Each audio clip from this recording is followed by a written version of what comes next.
سڵاتان لەبێت بینەرانی کورسات نیوز من هاوڕە تۆفیق منەڵقیم شەوی بەرنامی پانۆراما پێتان گەیشتینەوە. گۆڕانکاریە گەورەکانی کە لە ڕۆژهەڵاتی ناوەڕاستدا ڕووەدات بەردەوامە. ئەوەی کە ئەیبینین و هەستی پێەکەین وەک ڕەشەبایەکە زۆربەی وڵاتان ئەگرێتەوە. لە سووریاوە دەستی پێکرد، هەندێ وڵاتی دیکە پێشبینیەکەن کە ئەوانیش بگرێتەوە. ئەو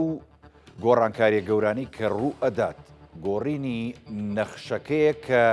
لە مێژە باز دەکرێت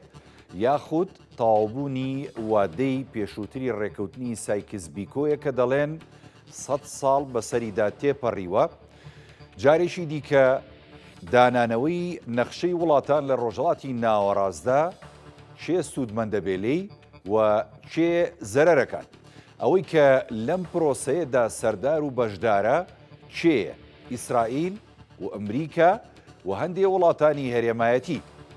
لە ئێستادا ئەوەی کە لە سووریا دەگوزارێت، یعنی گۆڕانکاریەکان بەلای شعبی سووریەوە و بەلای پێکاتەکانی سووریەوە گۆڕانکاریشی باشە بۆ ئەوان. بەڵام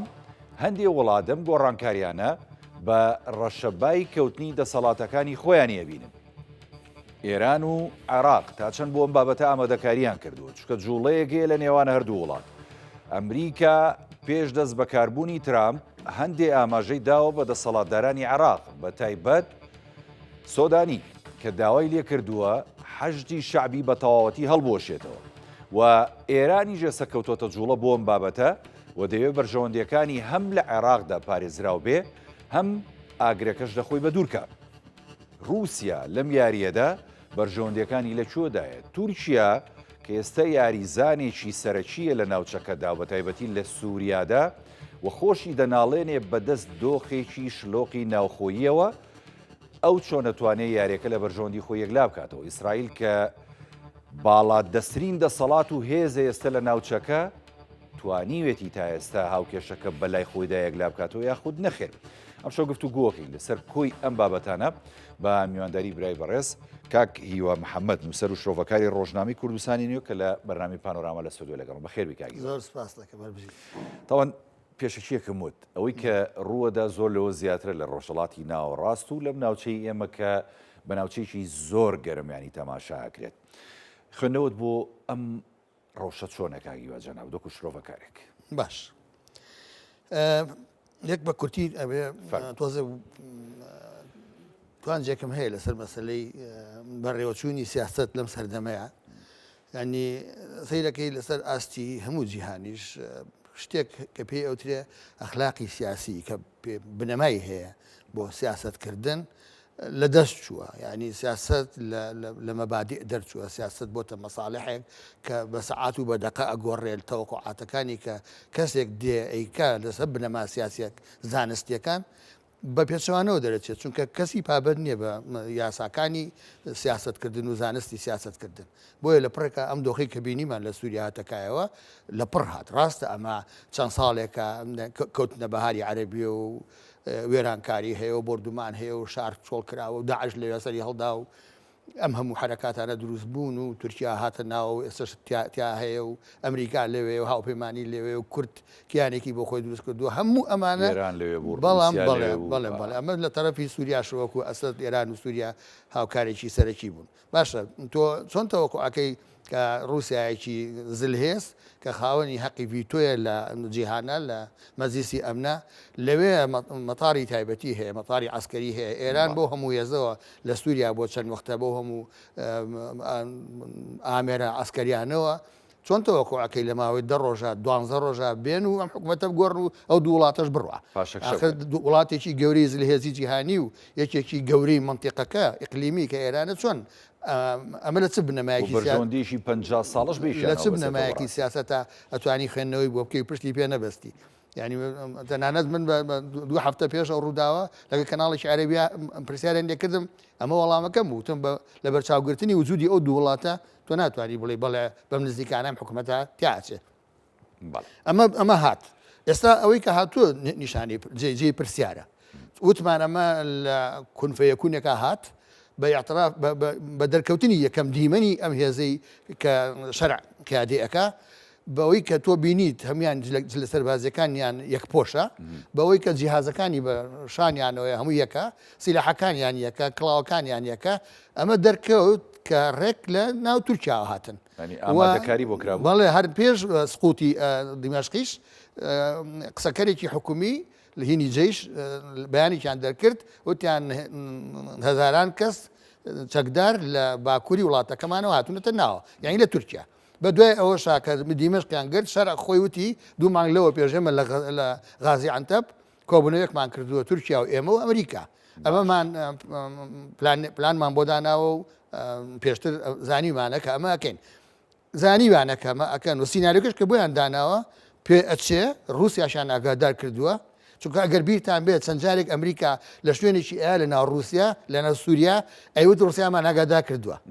یا رووسیا لە شوێنێکی ئەدای و ئەمریکەکانمان ئاگادار کردووە ینی ئەم شتە هەیە یەک نمونای هێنمەوە سارکۆزی ڕئیسی فەڕەنسا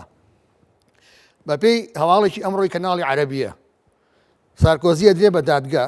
لەبەرەوەی کە 50 میلیۆن یۆرۆی لە قەزافی وەرگرتووە وەختی خۆی وەختێکی زۆر کۆن نا پێش نەمانی قەزافی ئەو 50 میلیۆن ئۆرۆی داوە بە سارکۆزی سەرۆکی فەڕەنسا بەرامبەر ئەوەی کە هەوڵ بدا قەزافی بگەڕێنێتەوە نێوەندی دەوڵەتی کە مەکروه بوو مەسەلەن شتی لەسەر بوو ئاڵۆقەی لەسەر باشە ئێمە ئێستا چۆن تەحلیلی ئەوەکەین سەرۆکی وڵاتێکی وەکو فەڕەنسا پارەی وەرگرتووە لە قەزافی بۆی کە هاوکاری بکە بێنێتەوە ناو نێودەوڵەتیەکە ئەی ئەمڕۆ ماکرۆن کە ئەڵێ کوردەکان جەنگاوەرن لە پێناوی سەربەستیا و ئێمە پشتیان تێ ناکەین لە سووریا ئەمەیان ئێمە نین لەم قسانە بترسین نەڵێن ئەمە هەمووی بەرژەوەندی سەرمایهداری و پارە و دەستگیرتن بەسەر شوێنی جوگرافیا و سەروەت و ئەم زۆرشتانەیە ئەی ئەمریکا لەسەر زاری ترەمپ خۆی نەیوت ئێمە لەوێن لە سووریان بۆ نەوتەکە خۆی وتی ترامپ وتی ئێمە لە دێرەزدورین بۆ پاراسی نەوتەکە ئەمڕۆ هەنێ قسە هەیە کە ینی کۆمپانیایەکی ئەمریکی لە ڕۆژاوی کوردستان لە هەندێک لە کێڵگەکان بەحساب عەقدێکی نەوتی ئیمزا کراوە لە بینی ینی خۆسەر و لەگەڵ ئەو کۆمپانیا نەوتی ئەمریکیە فعلاً ینی ئەمە تەواجدی ئەمریکایە بۆ نەوت و بۆ وزە و هەروەها بۆ بەرژەوەندەکانی خۆی لەوێ کاگیوە بابینە سەر بابەتی ئەوەی کە تۆ ینی ناوت ناوە نەمانی ئەخلاقی ینی سیاسی ئەمە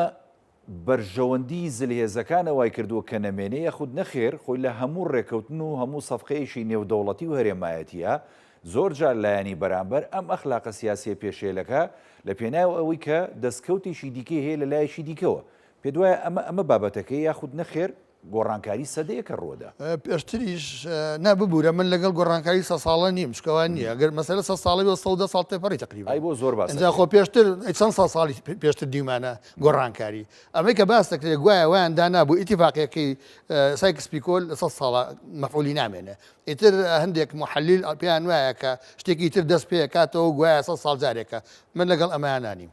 بەڵام مەسەلەی ئەخلاقە سیاسیەکە لەگەڵ پێشکەوتنی تەکنۆلۆژیاکە نەماوە کە تەکنۆلۆژیا پێشکەوت بازیا بەسەر هەموو شتێکە ئیتر مەسەلەی مەساڵحی سەرمایهداری دەورە بینێ ئێستا تەماشاکەی لە ئەمریکا ماسک کە خاوەن گەورەترین کۆمپانیایە ئەو بێ بە ڕۆڵی ئەبێ لە حکوومەتەکەی ترامپە سەرمایهدارەکان دێنە پێشەوە ئیتر مەبادی نامێنێ ئێستا تەماشاکە بچووکترین نمونەی هەنمەوە لە سەرەتایی لە دوای نسکۆی شۆڕش لە سەرەتای دروستبوونی یەکێتی نیشتیمانی کوردستانە خەڵک خۆی ئەڕۆیشت ئەو کێوانە گەڕا بێژن پێشمەرگای بۆی بێ پێشمەرگە چەندین حزب لێرە لە کوردستانە لە شاخ بوو هەمووی خاوەنی بیر و باوەڕ و مەبادی خۆی بوو بەڵام ئێستا خەڵک کێشەی بیر و باوەڕەکەی زۆر بە توندی نەگرتووە کێشەی موچەی هەیە کێشەی خۆشگوزەرانی هەیە کێشەی کارەبای هەیە ئەمە وەکو جیاوازیەک باشە لێرا حزب بێتە چی حزب بێ هەوڵی ئەوە بدا ئەم خزمەت گوزارانە جێبەجێ بکە لە زیاتیەوەی وەکو دەروێش هەمووی فێری ئەوە بکە مەبادی و بیر و باوەڕ و ئەمانە بکە لەسەر ئاستی جیهانی ژوای لێ هاتووە ناوچەکە گردارە دەمەشاکە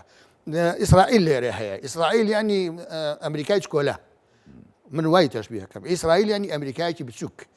ئەو ناهێڵێ ئەم ئیسرائیلە لەق ببێ بڕۆ تەماشاکە لە 7 ئۆکتۆبەرەکەەوە کە دەستی پێکرد غەزە مەزموعە ئەم شتە هینە فڕین و بە درۆن فڕین خۆیان کرد بە ناو غەزەیە و زەرەرێکی گەورەیان نا ئەم زەرەرە لە ماوەی 24 ساعتە بە خراپ شکایەوە بەسەر غەزەیە غەزە لە 175 وێرانە وەکو باسیەکەن ئەوە نزیکەی بە کوژران و بە بریندارەوە نزیکەی 160,000 کەس تیا چووە زۆربەی سەرکردەکانی ئەنجا حەماس وەکو تەنزیمی سیاسیەکە نەماوە عسکەریەکە ژەر بەڵێ هاتە مشایکە تۆ بۆی هەندێک کەس لای ڕوون بێ حیزبێک لێرە لە کوردستانە بگرنە بەرچای خۆتان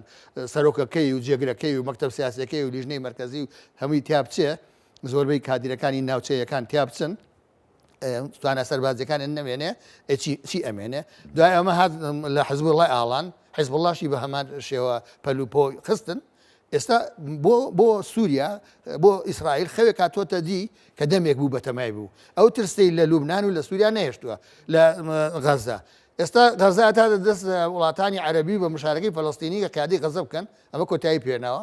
لە لوبناانە بە هەمان شێوە ئەمڕۆ جێشی لوبناان ئەڵێ ئێمە بۆیە ناچینە تەوزیع بین بۆ شوێنێکە پێیانداوین لە بەرەی جێشی ئیسرائیلێ ئەمجا ئەوە لە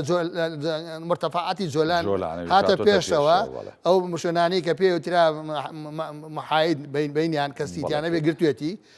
نەتەنیاهۆ تەسریحی داوتی ئیلە الئەبەد جۆلان هینی سووریایە کیلۆمەترێک لە دیمەشق ئەلەم هەموو بەزم و ڕزمەیە دووشت ئەپرسیەکیان جامی عەرەبیە بێت دەنگە یعنی باشە خۆ حکوومەتی بەشارە سەد نەماوە کەچی هەتا دوێنێ لە گەورەترین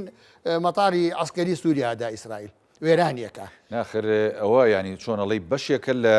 تەواوکردنی ئەو پرۆسەی کە لە سووریادا دەستی پێکردەوە لە ناوبردنی ئەو کەرەسە و جبەخانە سەربازیانی کە حکوومەتەکەی ئەسەد هەیە بوو ینی خۆ ئەمەیە بابەتەکە باسی وڵاتە عەرەبەکانت کرد با ینی بینە سەر هەڵوێستی ئەم وڵاتانە بەڕاستی هەمومان ئەزانی ینی کۆمکاری وڵاتانی عەرەبی کە پێوترێت جامیعەی عەرەبی ینی هەڵوێستیان لاوازە لە هەموو بابەتەکانە بەڵام ئێستا لێرە پێشووتر کۆبوونەوەیشان هەبوو بەڵام کۆبوونەوەکەش هیچ ڕاگەنراویشی وا بەهێزی نەبوو کە بابەتی سووریا ینی بە هەند وەربگرنتیایە بەڵام ئەوەی کە هەیە لێرە هەندێک وڵاتان کە ڕۆڵیان هەیە ئێستا لەم پرۆسەی سووریادا یەکێ لەوانە سەعودیە کە وەفدی ناردەوێت لەگەڵ ینی بەری تەحریر و شام و سەرانی ئێستای سووریادا کۆبوو و قەتەر خۆی هەر لەگەڵ تورکیادا لە ئەوڵەوە هەمانگە بۆ بابەتی سووریا کە هەمیش ڕۆڵێکی هەندێک چاودێرەڵەن ڕۆڵێکی خراپەژێ ڕێبەڕاستیانی قەتەر و بابەتی وڵاتانی کەنداویشەیە لە پرۆسەکەدا کەواتە ئێستا ئەم وڵاتانی عەرەبی کە بەم شێوازەدا بەش بوون و ئەوانیش بەرژەوەندەکانی خۆیان لە سووریا هەرێک و بە جۆرێکە بینن پێ دوایە ڕۆڵێکی عروبەییان ئەبێت لە بابەتی سووریادا خود نەخێراوان ژۆپی بەرژەوەندی ئیسرائیل و ئەمریکا و هەندێک وڵاتانی زلهێز مامەڵاکەن ڕۆڵی عروبە نەماوە چونکە هەستی نەتەوەیی لە لای عەرەب زۆر لاوازە ئەم فترەیە بە تاریخی عەرەبە هێندا هەستی نەتەوەی لاواز نەبووە چونکە هیچ نابینی وەکو مەسەلەی نەتەوەی دوایەوە لە 2 ساڵ 3 ساڵی ڕابردووە ئیسرائیل علاقاتی کردەوە لەگەڵ مەغریب لەگەڵ ئیمارات لەگەڵ قەتەر ینی ئەمانە هەموویشتن ینی ئارامکردنەوەی علاقاتە لەگەڵ ئەوانە لەگەڵ ئەردەنا ئارامە لەگەڵ سعودیە هیچ شتێکی نییە لەگەڵ میسراهەیەتی ئەمە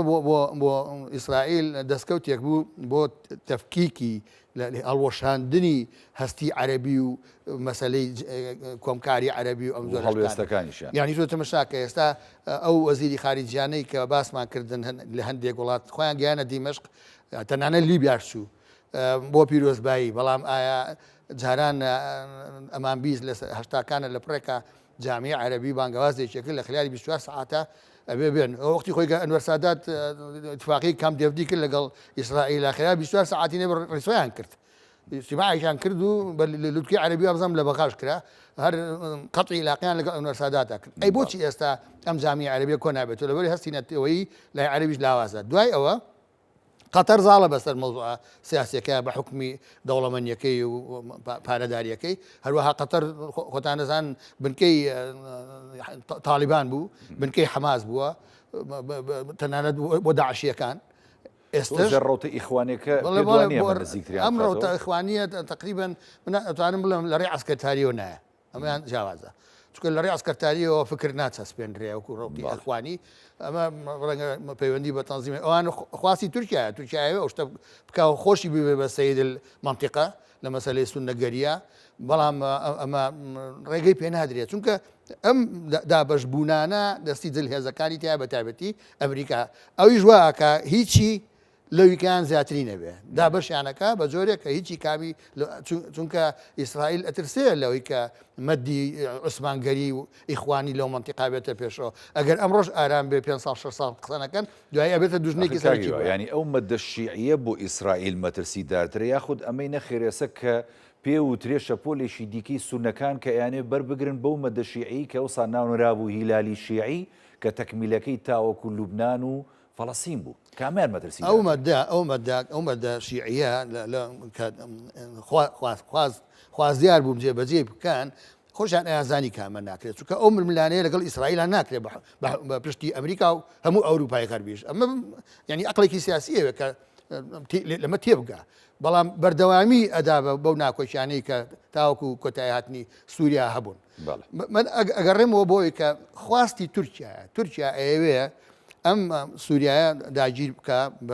یاخود هەژمونی هەبێتایە بە دوو هۆکاری سەرەکی ناوەبردننی دەسەڵاتی کوردیە هۆکاری دووهەمی کشانی مەدی سونەگەری و ئیخوان چێتێکەیە جا تۆ تەمەشاکە ئەمڕۆ وەزیری ئەردەن لە وەزیری خارجیەکان لە تورکیا ئەیمەن سەفدی لەگەڵ هاکانفیدان لە کۆنفرانسێکی ڕۆژنامەوانیە قسەیانە کرد یعنی کاکی بەڕێز کە تۆ ئەردەنیت چکارت بۆ داوە ئێمە دژی پەکەکەین تۆ بۆ بە توندی باسی پەکەکەکەی ئێمە پەکەکە بە تۆریست ئەزانین زۆر سەیرێکی جەنابی وەزیری تورکەکەیە کرد و ئێمە دژی پەکەکەی پەکەکە بەڵێ پەکەکە تۆریستە ئێمە لەگەڵ پاراستنی ئەمنیەتی تورکیاین جا تەمەشاکە ئەمە پەیوەندی بە ئەردەنیشەوە نییە کەسی نایەت ئەم وەزیرە لەسەر ئەو بردومانانی ئیسرائیل قسە بکە کە ئەیدەن لەو سووریایی کە سووریا ئەسەد نییە خۆ قواتی کامێنێتەوە بۆ ئەم حکوومەتە وەتەنی ئەبێ کە باسیەکەن ناڵەن پێکەنانی حکوومەتێکی وەتەنی و وابزانم بۆ مانگی داهاتووە کۆنگرەکەشی ئەبەستن بۆ پێکەنانی حکوومەتەکە ئێخۆ ئەو شتە مەوادانە شتە سەربازیانە مڵکی سووریایە ئێستا ئاسەد لەگەڵ خۆی نەیبردووە ئەبێ وڵاتانی عەرەبی دژی ئەوە بوەستن یا تورکیا بۆ قسە ناکە ئەگەر خۆی بۆ وڵاتێکی هاودۆست و نازانم ئەشتانە و تێکەڵبوونی ئیسلامی و ئەم بەزمە ئەزانێ بۆ ناڵێ ئیسرائیل ڕاوەستە لەم معداتانە مەدە چونکە بێ سووریا پارەی پێبدا بیکڕێتەوە ئەخۆی واقعەکە ئەوەیە هەرێک لە وڵاتانی کە جەناو داماژەی پێدەی بە ئیسرائیلیشەوە دایانێت سووریایکی لاواز بێت لە ڕووی سەربازیەوە بۆی کە بتوانن هەر کاتێک کە تەداخلات بکەن یاخود حکوومەتەکەی بگۆڕن ئەمان ڕۆڵیان تێ هەبێ بابێنە سەر بابەتی ئەمەی تورکیانی بەڕاستی کاگیوە ئەی تورکیا ئەموانە زانین ینی ڕۆڵە ژێڕێ لە زۆرێک لە وڵاتانە بەڵام ئەوەی کە چاودێران لێکدانەوە بۆ ڕۆڵی تورکیاکەن ڕۆڵێکی زۆر خراپ و نەرێنیە بە حەقەدانی لە ناوچەکەدا تا چەند ینی ئیسرائیل خودی ئیسرائیل کە زۆر جار پەیوەندیەکانیشی لەق و لاوازە بێ لەگەڵ تورکیادا و لەگەڵیشیاندا ئەمریکا کە زۆر جار پەیوەندیەکانی لەگەڵ تورکیادا لاوازە بێ بە هەندێک لە هۆکارەکان پێ دوای ئەم دوو وڵاتە ئەهێڵن تورکیا مەرامەکانی خۆی کە مەرامی پاوانخوازی و فراوانکردنی دەسەڵات و قەڵەمڕەوێتی بە سەردەمی زمانی عوسمانی لە سووریادا جێبەجێ بکە یاخود نەخێر بە بەرژەوەندیشی زۆر کەم لە دوجارە تورکیا ڕازیەکەن لە بابەتەیە من پێم وایە کە تورکیا وەکوتم ئەو مەرامانەی کە هەیەی زۆر ئەهێنێتە پێر زۆر ئەرزەکە بەڵام خۆشی ئامادە کردو بە چارێکی لەو زۆرە ڕازی ببێن چونکە بەڕێی من بەو پێی کە ئەمریکا ئێستش پێگەی خۆی قایمەکە لە ڕۆژاوا لای کوردەکان وای کۆکو ئەزانن تازە هێزی نردووە بۆ کۆبانێ و دیواری چیمەندۆ دروستەکە لە بینی وی لە مەترسی هێرشی تورکیا بیان پارێزێ بەڵام هەر ئەمڕۆ هاکانفیدان ئەڵێ بەم زوانە ئەو هەسەدەی لە ناوە بین یعنی هێزەکانی سووریای دیموکرات لە ناوە بین هەر نەستن ئەڵێ لە ناویانە بینێمە ئەمڕۆ ئەمە ینی کەواتە بۆ ململانی ئەمریکا باشە ئەم کارتەز لە ڕێئەدا بۆی کە ئەمریکا وڵاتانی دیکەش وەکوتم فەڕەنسا ماکرۆن کامڕۆتە ڕێداوە ڕازی بن بەوەی کە مەترسی کورد لەوێ بۆ سەر تورکیا نەبێت ئەو مەترسیە ڕەنگە ئەم سیناریۆی لە کوردستانی ئێمەیە لەگەڵ بەغدا لە دوای نەمانی ڕژێمی بەعز دروست کراو لە ڕێگەی فدرالیەوە شتێک لەو بابەتە ئەکەن بۆ سووریا بەڵام بەم مستەوای ئێرەنا بەس بۆ ڕۆژاوای کوردستان ینی بەس بۆ کوردیا بۆ هەموو بەس بۆ کورد نانا بەس بۆ کورد لە سووریایە سووریا فرەپێکاتەیە بەڕاستی عەلەویەکان داوایەکەن یانی تا مەسیحەکان کێشەی گەورە لە سووریایە کێشەی نەتەوەییە کێشەی مەذهبی نییە چونکە ئەو حکوومەتە بە پێی دەستور مافی ئەو پێکاتانەی پاراستووە ئەمانیش دژیش پێکاتەیەک نین کە دورزین و مەسیحین و ئەرمەنین و ئەمانە سریانین بەڵام کێشەی نەتەوەیی هەیە لە ناو سووریایە گەورەترین کێشە کورد و عەرەبەکەی لێرە شتێک دروست ئەبێ بۆ لە ڕۆژاوا لە شێوەی نیمچە ئۆتۆنۆمی چونکە بەم تەجروبەی فیدرالی کە لێرە کراوە لە دوای 23 ساڵ تێپەڕی بە ڕیفراندۆمە دیسانەوە تێکچوونی تێکەوت تا ئێستش مملانێ هەیە لە بینی بەغدا و هەولێر ئەمە نایاڵن ئەمە درێژە بکێشێ لە سووریا ئەمە دروست ببێ چونکە تورکیاش بەمە ڕازی نابێت کە وڵاتێکی ئەساسیە و ئێرانیش لە پشتەوە بەمە ڕازی نابێت چونکە ئەگەر بێت و ئەو نیمچە ئازادی کە هەیە یا هاوشێوەی ئێمە بێ ئەوانیش هاوسەی ئێمان یانیەوە ئیمتیدادە بۆ دروستبوونی فراوانبوونی دەوڵەتێکی کوردی لە ئەخیرە ئەمە پێی ڕازی نابن ئەمریکاش نازی تورکیای لەلایە چونکە لە بیرمان نەچێت کە تورکایەکێکە لە دەوڵەتە چالاکەکان لە ناتۆیە تەنانەت مەسلەی سوید و فێنلەندەش بە ڕازیبوونی تورکیا هاتە ناتۆ ینی تورکیا نازی ئەکێشێ و ڕێزی لێ ئەگیرێ و قسە حساب بۆ قسە شتێکرێ بەڵام ئەم هەموو پێکدادانانە ئەم هەموو دەربڕینانە جیاوازانە لە ئەخیرە بە وجودی ئەمریکا ئەگەر ئەمە لە بینی قەوسێکە ئەگەر لە دوای ترەمپ بۆ کوچۆنەوەشەوە ئەفرینی تەسلیم کرد بە 24 ساعت نێت و دیسانەوە فیکێ لێ و ئەم شتانەش هەڵۆشێن ترەمپیایەکی سیاسی نییە پیاوێکی تاجرە ئەو علاقی زۆر لەگەڵ سیاست تا تێکەڵ نییە هاتوو خێرا کاغەزەکانی هینی ئێرانی دڕان اتفاقەکەی لەگەڵ ئێرانێتۆمی ئیمزایەکی زلی کرد وتیەوە تا من دڕانم تەواو بوو کۆتایی کوردەکانی وتی لە ئافرین کەواتە باشە با تورکیا ئەگەر ئەمە دروست نەبێ یعنی تورکیا ئەمریکا لێ بمێنێتەوە ئەوە ئەو کیانە ئەپارێزرێ اتفاقە کرێ لەگەڵ دیمەشق کە کوردەکان مشارک بن لەگەڵیانە ئیتر ئەم مەسەلەی اقتصاد و نەوت و بەزم و ڕەزمە بخرێتەوە مەرکەز دوایش ڕەنگە سوپای سووریا بێتە سەر حدود لە بینی کوردەکان و تورکیا ئەو کاتە تورکیا ژەهۆن بێتەوە بۆ باشە باسی دەست بەکاربوونی ترامپەکرێت لە مانگەدا ینی ئەوەی نەماوەکەی تر ینی چۆنەڵی سڵتە لە وڵاتی ئەمریکادا بگرێتە دەست تاوان هەروەکو جەنابی شەدوتت ینی کاتێک کە ترامپ لە دەسەڵاتا بوو کۆمەڵی هەنگاومان بینی کە چاوەڕوان نەکراوە بەڕاستی بۆم جارش کە دەچێتەوە لووتکەی دەسەڵات و بڕیاردان لە ویلایەتە یەکگرتووەکانی ئەمریکا ئەنەبێ پێشبینیان بابەتانە بکەین هاتنی ترامپ بە تایبەتی بۆ بابەتی سووریا و هەروەها بۆ بابەتی عێراق چۆن دەبێت چکە ینی هەندێک پەیام دراوە بە عێراق و سەرکردە سیاسەکانی عێراق کاوانی لە ڕابردوودا ڕۆڵی خراپیان هەبوو بە تایبەتی مەسلەی لە هێزە چەکدارەکان و گروپە چەکدارەکان کە لە سووریا و لە هەندێک وڵاتی دیکە بەرامبەر بە ئیسرائیل ینی ڕۆڵی خراپیان هەبوو کە دەبێت ئەم بابەتە یەکلا بکاتەوە ئەگەر یەکلای نەکاتەوە لەو چێ عێراقیش باماشەوە پریشکی ئەم ئاگر و ئەم زەرەری بەرکەوێ دەسەڵاتی ترامپ کە بەردەوامە بێت و دێتەوە سەردەسەڵات ڕەوشی سووریا و عێراق و هەندێک وڵاتانی دیکە چۆن دەبن لە سیاسەتەکانیادا خۆی ئەو کەسانی کە سیاسین یاخود کەسانی ئەسکەرین ئەبێ ئێستا لە منتیقەکە هەمویان وابیر بکەنەوە کە ئەو بەردەی هەڵیان گرتووە داینێنەوە چونکە ڕوو لە شکستە منتیقەکە یعنی ئەوەی کە پێشتر هەبوو ئەو مەدە پاشە کشەی کردووە ئەگەر ئێمە عێراق ببەستینەوە بە مەوزوعی لوبنان و سووریا و ئەوانەوە ئەبێ سیاسیە شیعەکان پاشەکشە بکەن لە توندڕەویان بەرامبەر بە ئەمریکا و غەرب و ئەم زۆرەشتانە ئەگەر بۆ وەختیش بێ چکە پێم وابێ ئێرانیش هەمان سیاسە دەگرێتە بەر ئێران نایەت لە کاتێکا کە پەلوپۆکانی لەوێ لاواز بووە بێت یاخود وجودی لە سووریا نەماوە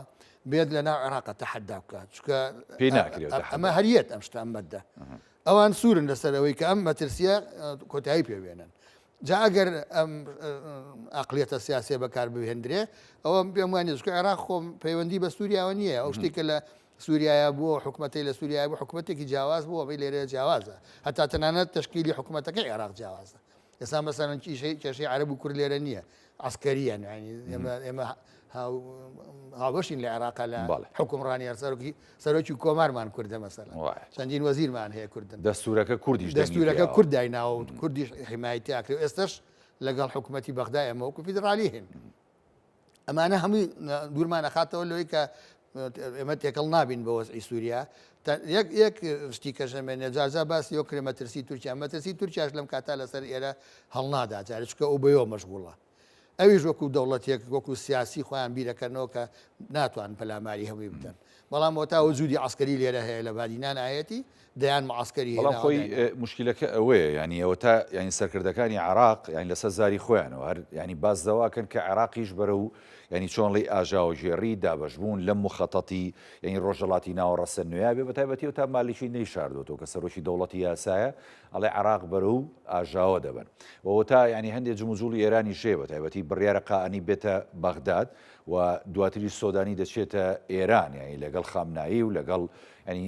سەرۆک و سەرکردی وڵاتە کۆ دەبێتەوە ئەم ئامادەکاریانە لە خۆڕایە خود نەخێر دەیانێ مەترسیەکە وەکو تۆڵی لە خۆیان دوورکەنەوە ڕاستە ئەگەر بەو شێوەژ نەبێت کە وەکو سووریا بێ بەڵام دەمەشاکە ئێستا جاری وایە لەم تۆڕە کۆمەڵایەتیانەی یەک شتێک وڵاو کاتەوە هەزەلیاتە بۆی پۆلەی زۆر بێ من پێم وایە قسەکەی مالیکی لەوە بێ ژینا هیچ بنەمایەک نییە بۆی کە عێراقدا بەش دەکرێتەوە جاریشکێتەوە کوامە ئەیڵێن شتیوا لە ئارانی نا من پێم وانی مەترسی هەیە لە کاتێکە ئەم قواتە ئاسکێسا ئەمڕۆ سەدر داوا کاڵێ هەچی چەک هەیە بچێتەوە ژێر ناو سوپای عێراق ئێمە بەڵێ ئەو چەکە لە دەست چوانەی کە لە دەست چوون بگەڕێنەوە بۆ ناو جێشی عێراق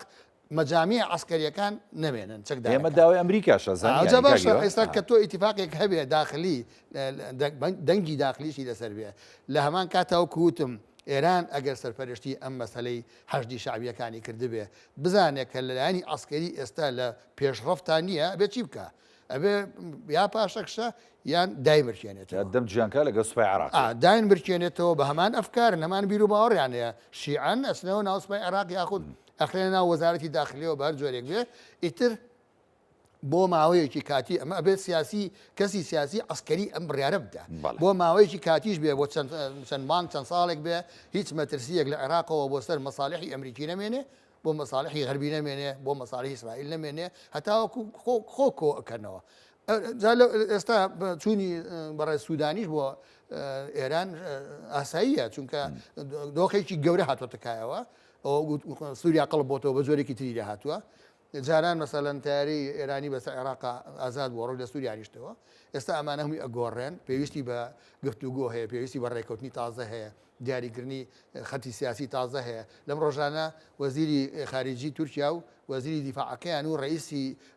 استیخبار مخابرات و استیخبارات شتەکەیان ئەچن بۆ دیمەشق باشە هەچەند ئێحتیمان بە مۆزوعانادەن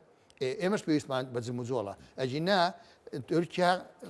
پێگەی خۆی لە ناو سووریا قایمەکە و کاتە نە ئەردەن پێی دەرەکرێ نە ئیسرائیلیش پێی دەرەکرێ بێ بە مویلود بۆیان لەو مەتێقەکە بۆیە تەبادولی زیارەتەکان ئاساییە بەڵام تەسیحی یەکی حکومالێکی لە خۆیەوە منتیقەکە یاوەیە هەستی قەومی یا هەستی مەذهبی خەڵک بجوڵێنێ و بیانێنێتە هاشت کە ئەمە مەترسیەک هەیە یان پەیوەندی کورد لەگەڵ بەغدا تێک بدا ئەمە بۆ عێراق پێ دوایە بۆ ئێران ئەم ساڵێکی سەختە بێەوە سیاسی و ئابووری چکە بەڕاستی میدیا ئەمریکەکان نەیان شاردوت و ینی بە دەست بەکاربوونی ینی ترامپ لەوە چه ساڵێکی سەختی ئابووری و سیاسی بێ بۆ ئێران و دەشیانەوە ینی بەڕاستی عێراق بە تایبەتی ئەمریکیەکان دەیانێ عێراق لە ژێر هەژمونی ئێران بێنە دەرەوە چکە ئێمە ئەزانی ینی لە ڕابردووە ئێران سوودمەندی یەکەم بوو لە دۆلار و لە ئابووری عێراق بەڕاستی ئێران ئەگەر تەمەشایکەن وەکو جوگرافیا سووریا نییە ئێران لەبەرەوەی سەر و خواری بە دەریاوەیە وابزانم هەشت وڵات دراوسەتی جوگرافیایەکی جیاوازی هەیە لە بەرزی نزمی و چیای سەخت و ئەمانە هەچی شوێنە سەربازیەکانی هەیە لە شوێنی محکەمە هێزی دەریایەکی زۆر زۆری هەیە بە کەشتی و بە غەواسە و بەمانە مەسافەیەکی زۆری دەریایی کە ئەوان پێڵن خەلیجی عەربی و پێڵن خەلیجی فارس هەیە ئەو مەزیقەی بەدەستە لە خوارەوە کە بیگرێ وڵاتانە و پێچێکەوە بە تایبەتی خەلیج ئەوە بە ئاسانی و لە ڕێی شەڕ و بردومانکردن و ئەم شتانەوە ناڕوخێن شەڕنا بەڵام تۆ کە تۆ گەماروی ئابووری لەسەر ئابووریەکە باشە خۆ ئابووریەکە چەندین ساڵ لەسەرێتی ساڵێک و دوان نییە عێراق دەواازەیەکی باشە ئێستش خوا هەر هەیەی ئەم دەواازانە نەگیراون ئەم دەواازانە ڕاستە عقوبەی لەسەر بەڵام لە ئەفغانستانەوە ئەڕوا لە پاکستانەوە ئەڕوا لە بەحرەوە ئەڕوا لە تورکمانستانەوە ئەڕوا لە ئازربایجانەوە ئەڕوا لە ئەرمەنستانەوە ئەڕوا ئەچێتە تورکیاوە ینی کاکە هەیە ئەم شتە هەر هەیە ئێستا خۆ حیساری لەسەر لێرۆ ئاڵوگۆڕی نەوت و بەنزی نەکرێ بەڵام ئێران یەکشتان دەبیست نەچێ ئێران خودکەفایی هەیە ینی خۆی دروستەکە ذاتی ناوخۆیە. بەڵێ لە ئۆتۆمبیلت ئەوێ لە فڕۆکە دەوێت شتی سەربازی شتی کشت و کاڵی شتی سەناعی هەموو شتی خۆی دروستێکە. ئەخ بەڵام ئێستا بۆ نمونەکو جەناب دامەژت پێدا ئەم سنوورە بەرفراوانەی ینی ئێران بەو هەموو وڵاتەوە وای کردبوو ڕاستەکە ئابلوقەشی لەسەر بۆ مەیتوانی هەم نەوت بنێرێتە دەرەوە هەم مەیتوانی لێش و کاڵا و هەندێک پێداویستی ئەم کارخانە گەورانەی بێنێ بەڵام ینی خۆ دەزانی سیاسەتی کۆماری و دیموکراتەکان زۆر جیاوازێ سەردەمی ینی جۆ بایدنە تا ڕادەیەک نەرمینوان بوو بەرامبەر بێران بەڵام ئاخۆ ترامپ بۆ شێوە نەرمە بێ بەرامبەر بێران من پێم وایە ئەوەی کە ترامپ بەجێ هێشت بۆ بایدن هیچی نەکرد چکۆی عادی علاقاتەکە نەکراوە اتفاقەکەی پێنجایدێک نەهاتەوە پێش حیسار ئێران لا نەبراوە سەرکراوەکەی نەدراوەتەوە چکە سیاسەتی کۆماری و دیموکراتەکان سیاسەتی دەرەوەیان بە گۆڕینی حیزبەکان ناگۆڕێت بە گۆڕینی حیزبەکان ناگۆڕێت ئەمە پێڵەن سیاسەتی ئەساسی وڵاتەکانە گۆڕانیی ئۆتۆیتیان نابێ ڕەنگە هەندێشت لە منافەسەی انتخاباتە ئەگۆڕن بۆی کە جارێکی کە هاتنەوە بۆ منافەسەی هەڵبژاردن دەرچنەوە بەڵام سیاسەتەکە تەوەقع ئەکرێ کە بەردەوام ترامپ لە ڕێگەی سزاکانەوە دیسانەوە بەردەوامی بدا بە ئێران سزا بدا سزای زیاتری بدا بەڵام بۆ بژاردەی سەربازی ئەوەی کە کردی ناکرێت هەرچەنە ئەمریکا زۆر هەوڵیاوە لەگەڵ لە ڕێگەی حرەکەکانی ناو ئێرانەوە مەسن لە ڕێی کوردەوە لە ڕێی عەرەبەکانی ئەوازەوە لە ڕێی بەلوجەکانەوە هەوڵەدا ئێران بەهاژێنێ شتێک دروست بکە بۆ ئەوی دامی ئەوانە بکە و لە ڕێی ئەوانەوە دوای بێتە ڕاپەڕی نێگا شتێک ئەمانێت لە سیاسەتا دوور نییە با تۆزە بێنە دەرەوە لە بابەتی ئێران ئەو بابەتی نێوان پاکستان و ئەفغانستان هەندێ جوڵە هەبوو هەندێ پێکدادانی سەربازی هەبوو ینی بردومانکردن هەبوو لەم کاتەیە ینی ئەم جوڵەی نێوان پاکستان و ئەفغانستان ینی لەم هەموو ئاڵۆزەی ناوچەکە و لەو گۆڕانکاریانەی کە ڕوئەدا بە تایبەتی لە ڕووی سەربازی لە ڕووی سیاسی بۆچیە ئەمەیان بەڕاستی بۆ بەم شێوازێ لە پاکستان و لە ئەفغانستانیشا مەسەلەی مەسەبی شیعە سونە هەیە ئێستا مەسەلەن لە کەراچی پاکستانە چونکە شیعەی زۆرتایە زۆر جار تەقینەوە لە مزگەوتەکان نابێ ئەمانیشێن لە ناوچە سونیەکانە دیسان تەقینەوەیەکەکەن ئەو وەزعی کە ئێستا هاتووەتە بێژ لە سووریا و لوبنان و نەمانی ڕۆڵی شیعە ئەو لەوێژ دیسانەوە سەر هەڵداتەوە کاریگەری ئەبێ بێتە کێشەیەک لە نێوان ئەم دوو لایەشە چکە وەکوتم مەسەبی شیعە و سونە لە کێشەی مەسەبی لە پاکستانی شەیە و لە ئەفغانستانی شەیە لەبەرەوە ئەگەڕێتەوە چکوان خۆیان بە هاو مەزهەب ئەزانن هاو پشت یەکتریش لە شوێنێکی جیهان نابێت بۆیە ئەو ئاوازە دروست دەبێ بەڵام ئەوکو ڕاستەوە خۆ پەیوەندی نییە بە یەکلاکردنەوەی مەسەلەکانی ئەم منتیقەیە کەواتەوە ناکۆچیەکان لێ ناکۆشی نێوان دوو دەوڵەت هەیە بەردەوامی هەبوو ئێشتش هەر چەند جار سەری هەڵدا و دامرکاتەوە زۆر باشە بابەتی ینی کاتێک کە بابەتی سووریا هاتە پێشەوە ینی هەموو دنیا و هەموو ئەوروپاش کە بە تایبەتیش بە ئەمریکاشەوە کە چاویان لەسەر دۆخی ئۆکراین و ڕووسیا بوو تا ڕادەیەک ئەمە تۆزێ فەرامۆش کراوە ئەم دۆخەی نێوان رووسیا و ئۆکرانیا بەچی دەگات چکە ینی دوێنێ ویا چەند ڕۆژی ڕابردوو بوو ینی موشەکی ئەمریکی بەکارهات لە ئۆکراین بۆ بردومانکردنی رووسیا ئەمە تا ڕادەیەک رووسیای بێزار کرد ئەم بابەتە بەردەوامە بە یاخود رووسیا ڕازیەکەن بە هەندێک بەرژەوەندی کە دەیەوێت لە سووریا و لە ئاوەکانی ئەو ناوچەیەدا بیمێنێ ئەو کاتە شەڕی ئۆکراینیش بە کۆتا بێنن خۆی کە ئێستا سەرتاوتمان رووسیا ئاگادار بووە لە مەسلەی سووریا ئەم رووسیا ئاگادار بووە ئەبێ شتێکی حاصل کردبێ کە ئاگادارە سووریا تەسلیم کاتەوە چکە ئەو پێگەی ئەو بنکەی حمەیمیشە نابێ بمێنێ لێت پێویست ناکەوە ناو خاکی سووریا بە تەڵەبی ئەم شارەسەت هاتووە ئەم حکوومەتە تازەیە کە دروزە بێتوانێت بڵێ بیگوازنەوە ئەتوانێت بچێتە ناو غەواسەکان و کەشتە بە حربیەکانەوە لە دەریای ناوەڕاستە بەڵام ناتوانێت لەسەر خاکەکە بمێنێتەوە باشە کە ڕۆژ این ڕۆڵی ڕئیسی نامێنێ ئێمە ئەزانی کە رووسیا بوو بە حاکم لە سووریا ینی حکمی کردووە وێڕای سووریەکان ئەمەی کە نەما ئەبێ چی بکات لێ ئەوێ ئەوانیش شتێکی بدانێ لە بەرامبەر کۆتایی هاتنی شەڕی لەگەڵ ئۆکرانیا ئەگەر بێمە سەردەسەڵات دەڵە شەڕاگرمی ئۆکراین ئاخر ئەساچینەوە سەر ئەوە یەکەم ئەوروپا ماندووە گەلی ئەوروپیا گاتان لێبێ مەسلەی بازار مەسلەی گرانی مەسلەی بێکاری شت زۆر شت غازیش جارێک کە سەریڵاوەتەوە تا ئۆکراین ئەڵێ نایڵم غازی رووسیا تەسیری کردوتە سەر ژیانی گشتی لە ئەوروپا خەڵکەکە پێی ناڕازین ئامادەنین وڵاتەکان ئەڵمانیا حکومەت هەڵوەشایەوە مەسەن لە فەڕەنسا عین نەشت خەڵک ناڕازیە لەوەی کە وڵاتەکان مەشغوڵ بێ بەم شەڕەوە ئەجا وەختی خۆی کە ترامپ لە خولی پێشترا کە بوو بە سەرۆک ئتیهامیان کرد بۆی کە رووسیا هاوکاری کردووە ینی پێیان وایە کە رووسیا پۆتین دەوری سەرەکی هەیە لە هێنانی لە دەرچوونی ترامپە ئەمە وامە لێ ناکە بڵێن ترامپ ئەوەنە بەرامبەر بە رووسیا ئەی بۆچی وتی لە ماوەیەکی زۆر کەمە پێش لە بانگەشی هەڵبژاردنە دوومان لەوە بێژماگ نوێ لەوە پێشتی دەرچم شاری وکرانی کۆتایی پێێن کەواتە کۆتایی پێێنێ ئەبێ کۆتایی ببێنێت نەمودەوە تۆزێک هینە هەڵەشەیە لە سیاستکردنە باشە بە کورتی یەک پرسیاری چینەکەم چین ڕۆڵەکەی زۆر ینی غامزە لە بابەتانەی کە ڕۆدا لە هەموو جیانە ڕۆڵی چین چۆن نەبینی چین هەر ڕۆڵی غامز بووە لەوەی کە نایەتە ناو مەسەلەی جەنگەکانەوە چین هەوڵ نادا هێزی عسکەری لە هیچ ناوچەیەکی جیهانە هەبێ و بەقوەتی کاب لە چواردەوری خۆی و لە دەریای چینە ئەو قوواتی خۆی کۆ کردوێتەوە چکە چین بەرامبەر ئەمریکایە گەت بەڵام بە ئابووری هەموو دنیای داگیر کرد بەڵام بە ئابووری تەکنۆلۆژیاکەی تا خۆی کردو بە نەک هەموو وڵاتێک هەموو ماڵەکە ئەمە سیاسەتێتی و پێشیان وایە سەرەکەون من واتەوەکۆ ئەەکەم لە چەند ساڵێکی داهاتووە چین ئەبێتە یەکەم هێزی جیهان. بەڵێ زۆر سپاس بۆ کاکیوە محەممەد نووسەر و شرۆڤەکاری ڕۆژنامی کوردستانیە کە لە بەرنامی پانۆراما لەگەڵ زۆر بەڵێ بینەرانی بەڕێز دەڵخێم شەی پانۆراماتان پێشکەش کرا خواتان لەگەڵ.